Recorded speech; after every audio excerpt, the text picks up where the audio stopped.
नमस्कार, आपका स्वागत है हमारे चैनल बायो गुरु पर। आज हम क्लास 12 का चैप्टर नंबर 11 रेस्पिरेशन का पार्ट 8 पढ़ेंगे।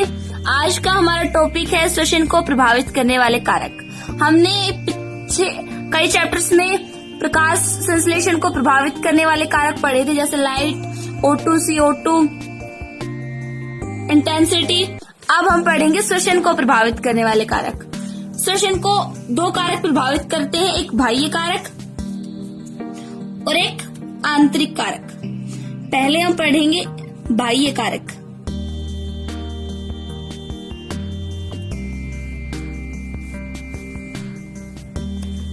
बाह्य कारक में फर्स्ट आता है, बाह्य कारक या वातावरणीय कारक में फर्स्ट आता है O2। O2 oxygen. अगर ऑक्सीजन ज्यादा होगी तो रेट ऑफ रेस्पिरेशन यानी श्वसन दर है ये भी बढ़ेगी। श्वसन की उपस्थिति में भी श्वसन होता है, ऑक्सीजन की उपस्थिति में भी श्वसन होता है और ऑक्सीजन की अनुपस्थिति में भी श्वसन होता है। ऑक्सीजन की उपस्थिति में कौन सा श्वसन होता है? प्रेजेंस ऑफ O2 कौन सा श्वसन होता है? एरोबिक ऑक्सी श्वसन होता है। और अनुपस्थिति में कौन सा श्वसन होता है? अनऑक्सीजन एनारोबिक रेस्पिरेशन होता है। अगर O2 ज्यादा होगी तो रेट ऑफ रेस्पिरेशन भी ज्यादा होगा, श्वसन की दर भी ज्यादा होगी। अगर O2 की मात्रा अधिक है तो रेट ऑफ रेस्पिरेशन अधिक होगा। अनोक्सी श्वसन में अगर O2 अनुपस्थित है तो अनोक्सी श्वसन होता है, तो यहाँ पर RQ का मान यानी श्वसन गुणांक का मान अनंत होता है, इन्फिनिटी होता है। नेक्स्ट हम लेते हैं CO2, कार्बन डाइऑक्साइड। CO2 श्वसन के लिए आवश्यक है या नहीं? नहीं आवश्यक है, क्योंकि श्वसन में क्या होता है? O2 ली जाती है और CO2 रिड्यूस की जाती है। O2 ग्रहण की गई और CO2 त्यागी जाती है। तो यहाँ पर श्वसन में CO2 है ये आवश्यक नहीं है। अगर CO2 की सांद्रता बढ़ाने पर रेट ऑफ रेस्पिरेशन श्वसन की दर घट जाती है, श्वसन दर घट जाती है। एक वैज्ञानिक हुए, हीथ वैज्ञानिक, इन्होंने बताया कि CO2 की सांद्रता बढ़ने पर, CO2 की सांद्रता में वृद्धि होने पर जो रंध्र होते हैं पत्तियों में, स्टोमेटा, वो बंद हो जाते हैं। कैसे बंद होंगे? CO2 की सांद्रता में वृद्धि हुई तो प्रकाश संश्लेषण होगा, फोटोसिंथेसिस होगी, जिससे फोटोसिंथेसिस के लिए कुछ आवश्यक घटक बताए थे हमने पीछे।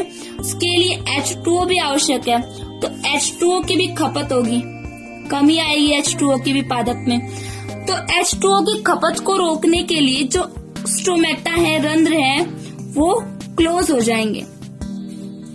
तो इस प्रकार से CO2 की सांद्रता में वृद्धि हुई तो रंध्र बंद हो गए। रंध्र बंद हो गए तो O2 है वो अंदर नहीं जा पाई, जिससे रेट ऑफ रेस्पिरेशन है वो डिक्रीज हो गया, कम हो गया। तो यहाँ पर O2 की सांद्रता में वृद्धि होने पर जो श्वसन की दर है, रेट ऑफ रेस्पिरेशन है, वो कम हो रही है, डिक्रीज हो रही है, क्योंकि हीथ नामक वैज्ञानिक ने इस प्रयोग द्वारा सिद्ध किया कि CO2 की सांद्रता में वृद्धि से रंध्र है वो बंद हो जाएंगे। कैसे होंगे कि ये फोटोसिंथेसिस में काम आएगा ये CO2। तो फोटोसिंथेसिस में H2O भी काम आता है। यहाँ पर फोटोसिंथेसिस में H2O की खपत भी हो रही है। अब प्लांट में H2O की कमी आने से जो लीफ के अंदर स्टोमेटा होते हैं, रंध्र होते हैं, वो क्लोज हो जाएंगे, जिससे O2 है वो अंदर नहीं जा पाएगी लीफ के अंदर, जिससे रेट ऑफ रेस्पिरेशन श्वसन दर है वो डिक्रीज हो रही है। नेक्स्ट हमारा इफेक्ट आता है लाइट, प्रकाश। प्रकाश है ये श्वसन को प्रभावित नहीं करता, डायरेक्टली रूप से प्रभावित नहीं करता है, प्रत्यक्ष रूप से प्रभावित नहीं करता है। ये इफेक्ट डालता है श्वसन पर, रेस्पिरेशन पर इनडायरेक्टली रूप से। इनडायरेक्टली कैसे डालेगा ये देखते हैं अब हम। देखिए, जब अधिक प्रकाश होगा तो टेम्परेचर हाई हो जाएगा, उसके साइड में लाइट हाई होने पर जो टेम्परेचर है, तापमान है, वो भी हाई हो जाएगा। टेम्परेचर हाई हो गया तो जो रेट ऑफ रेस्पिरेशन है वो बढ़ जाएगी। कुछ लिमिट तक ही टेम्परेचर में जो रेट ऑफ रेस्पिरेशन है वो बढ़ती है।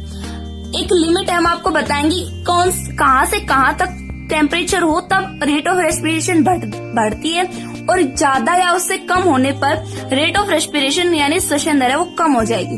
अब हम आगे बढ़ाएंगे। ये नेक्स्ट टॉपिक आता है इसी में ही, लाइट कैसे प्रभावित करती है, इफेक्ट डालती है। प्रकाश की उपस्थिति में लाइट से क्या होता है, फोटोसिंथेसिस होती है। फोटोसिंथेसिस से क्या बनता है, कार्बोहाइड्रेट। हमें पता है कि कार्बोहाइड्रेट है ये श्वसन क्रियाधार है, श्वसन का मुख्य क्रियाधार है, जिसका अपघटन श्वसन का मुख्य क्रियाधार है कार्बोहाइड्रेट। ये बात आपको याद रखनी है। इम्पोर्टेंट है। श्वसन का मुख्य क्रियाधार कौन सा है, कार्बोहाइड्रेट। कार्बोहाइड्रेट अगर नहीं होता, इसका पहले क्या हो जाता है, विघटन हो जाता है, तो बाद में आएगा लिपिड, और लिपिड के बाद में आएगा प्रोटीन, यानी वसा, और वसा के बाद में प्रोटीन। इस प्रकार से इनका अपघटन विघटन होता है। प्रेजेंस ऑफ लाइट, लाइट की यानी प्रकाश की उपस्थिति में लीफ में जो स्टोमेटा होते हैं, रंध्र होते हैं, वो ओपन हो जाते हैं, खुल जाते हैं, जिससे लीफ के अंदर गैसों का विनिमय होता है, एक्सचेंज ऑफ गैसेस होता है, विनिमय होता है, आदान प्रदान होता है गैस का। मीन्स इससे क्या हुआ कि जो लाइट है वो सीधे नहीं डाल रही इफेक्ट रेस्पिरेशन पर कि भाई लाइट बढ़ने पर रेस्पिरेशन बढ़ेगा या घटेगा। ये इनडायरेक्टली रूप से किस पर इफेक्ट डाल रही है, फोटोसिंथेसिस पर डाल रही है। टेम्परेचर हाई हो रहा है तो रेस्पिरेशन ऑफ रेट हाई हो रही है, स्टोमेटा क्लो ओपन हो रहे हैं लाइट से, तो गैसों का विनिमय हो रहा है, एक्सचेंज ऑफ गैसेस हो रहा है। नेक्स्ट आता है नंबर 4 है टेम्परेचर, तापमान। तापमान है ये रेस्पिरेशन को प्रभावित करता है, डायरेक्ट रूप से, प्रत्यक्ष रूप से प्रभावित करता है, और ये प्रभावित करने वाला मुख्य कारक है। टेम्परेचर अगर 5 से 30 डिग्री सेल्सियस के बीच में हो तो जो रेट ऑफ रेस्पिरेशन है वो हाई हो जाती है। इसके बीच में है तो मतलब 5 से 30 डिग्री सेल्सियस के बीच में अगर तापमान है तो रेट ऑफ रेस्पिरेशन, श्वसन दर है, ये इंक्रीज होगी। ये टेम्परेचर में वृद्धि होने से श्वसन दर में वृद्धि होती है। ये कौन से नियम का पालन करती है, वांट हाफ के नियम के अनुसार ये क्रिया होती है। वांट हाफ के नियम अनुसार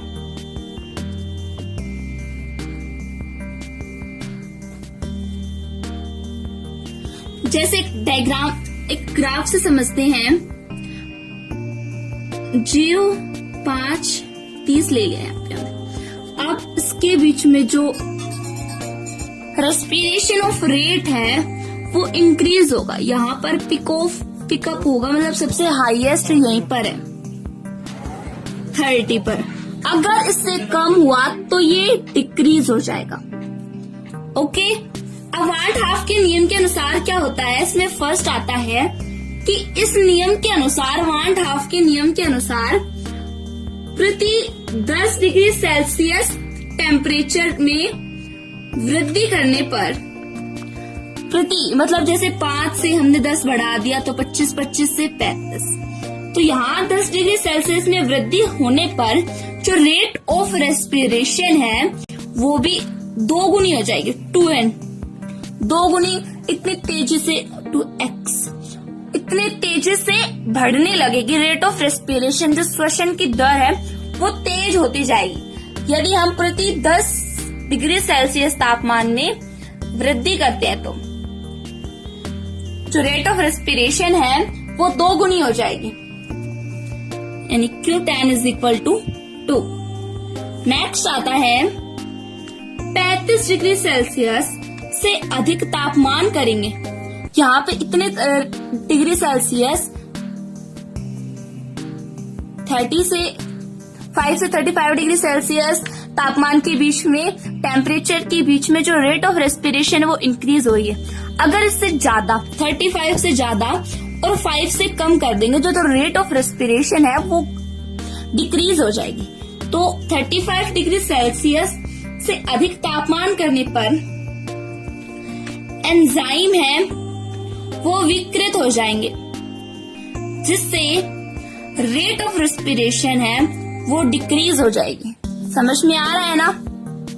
इसी तरीके से 5 डिग्री सेल्सियस ताप से कम तापमान करने पर जो एंजाइम है वो निष्क्रिय हो जाएंगे, जिससे रेट ऑफ रेस्पिरेशन है वो डिक्रीज होगी।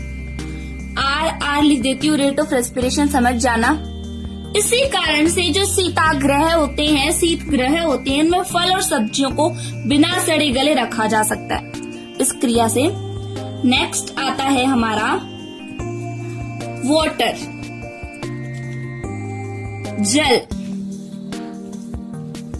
जल किस प्रकार से इफेक्ट करेगा रेट ऑफ रेस्पिरेशन पर? जल उपापचयी क्रियाओं का मुख्य आधार है। उपापचयी क्रियाओं का मुख्य आधार है।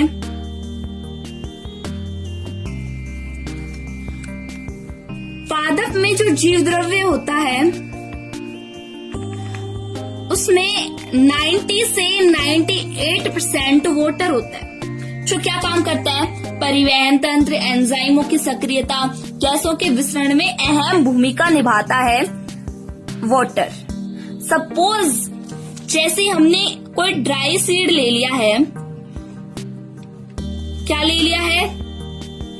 ड्राई सीड, शुष्क बीज ले लिया है। अब हमने उसे एक पानी के जार में रख दिया और एक वैसे ही ओपनली रख दिया, बाहर भी ना किसी पानी के अंदर, किसी भी वाटर के अंदर नहीं रखा है। तो इन दोनों में से रेस्पिरेशन कौन से में होगा? इसमें होगा। इसमें क्यों नहीं होगा? क्योंकि ये वाटर को एब्जॉर्ब कर रहा है। अब हम इसमें से बताओ कि कौन सा सीड है वो अंकुरित होगा, कौन सा बीज है वो अंकुरित होगा? जल वाला होगा ना, वाटर वाला। से बाहर निकाल के रख देंगे। एक तो वाटर एब्सेंस है, इसमें वाटर नहीं है, और ये वाटर में रखा गया था, वाटर प्रेजेंस में रखा गया था, तो इसमें ये जो सीड है ये अंकुरित होगा। देखिए, हमने क्लास 11th में पढ़ा था, 10th से पढ़ते आ रहे हैं कि कोई भी प्लांट हो उसकी जो जड़ें होती है वो नीचे की ओर जाती हैं, नीचे की ओर जा रही हैं, लेकिन न्यूमेटाफोर उसकी जड़ें हैं वो ऊपर निकली रहती है। इस प्रकार राइजोरा में इस प्रकार निकली रहती है, ये ऊपर की ओर है क्योंकि जड़ों में कुछ ऐसा मॉडिफिकेशन होता है कि ये ऊपर आ जाती है। यहाँ पे वाटर है, लवणीय है, इस कारण इन्हें हम लवणीय लवणीय पादप भी कहते हैं, लवणीय जल है। तो ये श्वसन यहाँ नीचे जो है रूट्स के अंदर, अर्थ के नीचे जमीन के अंदर इन्हें अच्छे से ऑक्सीजन नहीं मिल पा रहा है, इस कारण इसकी जो रूट्स हैं वो अपवर्ड ग्रो करने लगती है। पहले डाउनवर्ड ग्रो कर रही थी, डाउनवर्ड इस प्रकार, फिर अपवर्ड ग्रो करने लग गई है। ये देखिए अपवर्ड ग्रो कर रही है। तो इस प्रकार से जल के यहाँ पे हमने शुष्क बीज लिया था, शुष्क बीज ले सकते हैं, फल भी ले सकते हैं। इन्हें हम एक तो प्रेजेंस ऑफ वाटर में रख रहे हैं, एब्सेंस ऑफ वाटर में। इसमें से जिसमें प्रेजेंस कम मात्रा में जल है वहां पर रेट ऑफ रेस्पिरेशन है वो डिक्रीज हो रही है। रेट ऑफ रेस्पिरेशन डिक्रीज हो रही है, इस कारण इसे लंबे समय तक स्टोर करके रखा जा सकता है।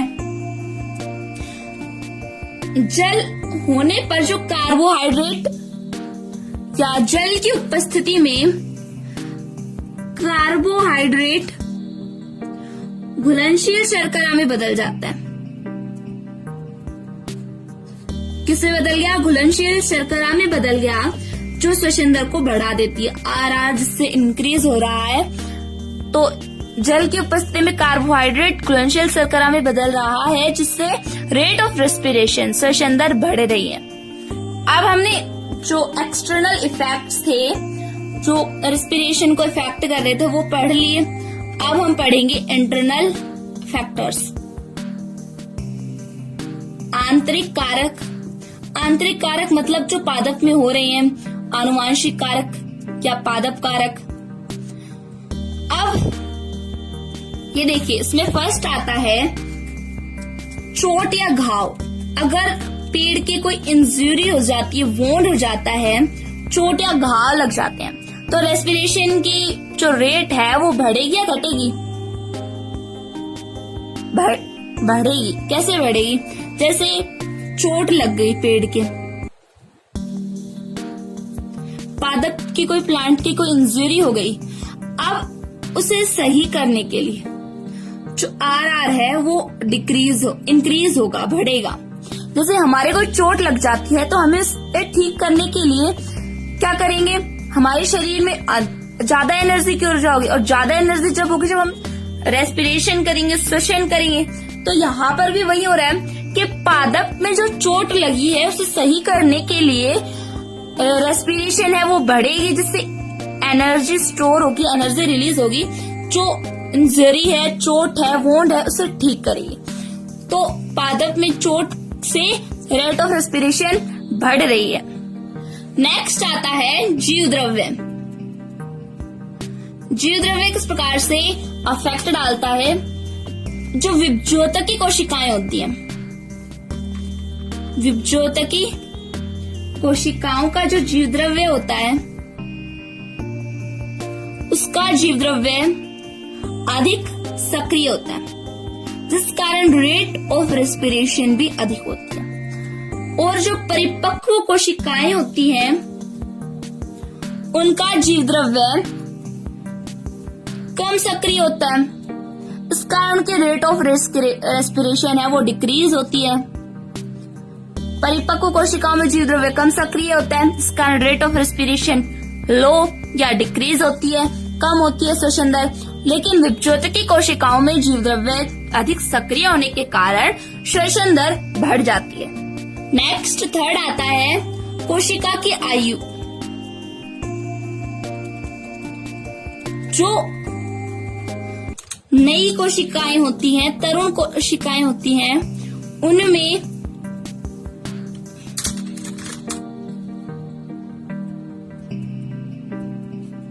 उनमें रेट ऑफ रेस्पिरेशन है वो ज्यादा होता है, इंक्रीज होता है। और जो प्रौढ़ या वृद्ध कोशिकाएं होती हैं उनमें रेट ऑफ रेस्पिरेशन है वो धीरे धीरे डिक्रीज होती जाती है, घटती जाती है। नेक्स्ट आता है श्वसनीय क्रियाधार। जो श्वसनीय क्रियाधार शर्कराएं होती हैं, श्वसनीय क्रियाधार शर्कराएं कौन कौन सी होती हैं? माल्टोज, फ्रक्टोज, ग्लूकोज, ये जल्दी यूज में ली जाती हैं, जल्दी इनका प्रयोग किया जाता है, यूज किया जाता है। लेकिन जो स्टार्च वसाएं हैं, स्टार्च और वसाएं हैं, इनका उपयोग बाद में किया जाता है। कैसे? ये पहले स्टार्च और वसाएं पहले किस में बदलेंगी? शर्कराओं में,